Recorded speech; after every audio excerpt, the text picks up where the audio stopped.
સુરેન્દ્રનગરના વઢવાણમાં ફ્રીજના આધુનિક યુગમાં પણ માટીના માટલાની માંગ અકબંધ છે। ઉનાળાની કાળઝાળ ગરમીમાં ટેકનોલોજી સામે ટકી રહેવા મહત્વનું છે કે પરંપરાગત માટલાની માંગમાં વધારો જોવા મળ્યો છે।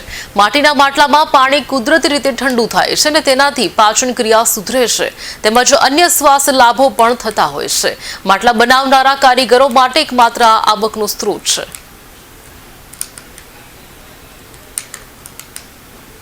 अनवर भाई वली भाई सुमरा हूँ रहे बनासकांठा परंतु वढवाण में 15 वर्षथी एक क्यारा માટલા बनाईए छीए अने वेचाण करीए छीए अने માટલાना पानी थी तंदुरस्ती वधे छे अने अमे बहारथी लावी माटी ठंडी लाल माटी जेवी के काळी माटी एनो उपयोग करी માટલાनो प्रोडक्ट करीए छीए।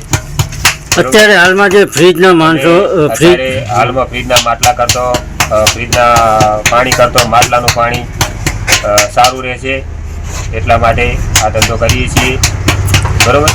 અત્યારે આના માંગમાં ફ્રીજનું માંગની વાત જ છોડો, કોઈ વસ્તુ માટલું રહ્યું નથી, પબ્લિક લઈ જાય છે, પાણી ઠરે છે અને ફ્રીજનું કરતો માટલાનું પાણી વધારે છે।